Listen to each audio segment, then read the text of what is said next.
This tutorial, I'll be reviewing the latest Apple Watch Series 9 that has recently come out. So, the Apple Watch Series 9 is here amidst the buzz of the Apple Watch's Ultra release last year and the anticipation building for the 10th anniversary model next year. But don't dismiss the Series 9 just yet. Here are my initial thoughts on this new offering. While there have been some incremental changes like a slightly larger display, the overall design remains familiar. The rectangular casing with rounded corners, digital crown, and side buttons in their traditional locations are still there.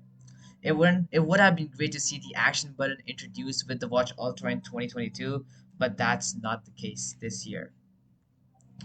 And most importantly, we have the new S9 chip available under the familiar exterior. The Series 9 packs an upgraded processor, promising a noticeable performance boost compared to the previous generations. While we will need to wait for in-depth reviews to assess the extent of this improvement, it's likely to impact battery life and day-to-day usage positively.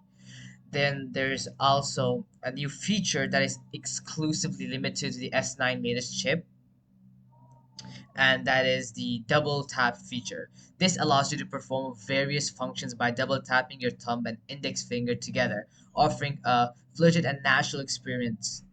Watch OS 10 also brings a software level change to enhance user experiences. So what this does is if one of your hands is busy, you can always just join your index and thumb finger together, which allows it to do a function on your job, whether it's to accept a call, whether it's to start a timer, stop music, play music, or anything like that at all. Very useful, in my opinion, and I think this has to be one of the best features up till any of the Apple Watches up till now. Totally worth it. There's also a new function that allows you to track your phone through your Apple Watch. It tells you exactly how far away is it from you by telling you the distance on the Apple Watch screen. Then, as usual, we have a few colors that come with the Apple Watch and all that.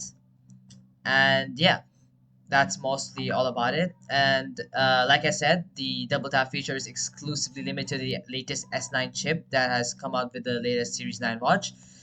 And I do think it's worth buying, but we could always wait for the Series X10, the 10 watch that's going to be coming next year. But it truly is worth buying, and the feature is really professional and looks nice. Thank you. That'll all be it for the video today. I hope you got some idea of what Apple Watch and new features that have come with it, and if it helps you out on your decision of whether to buy the watch or not. Thank you.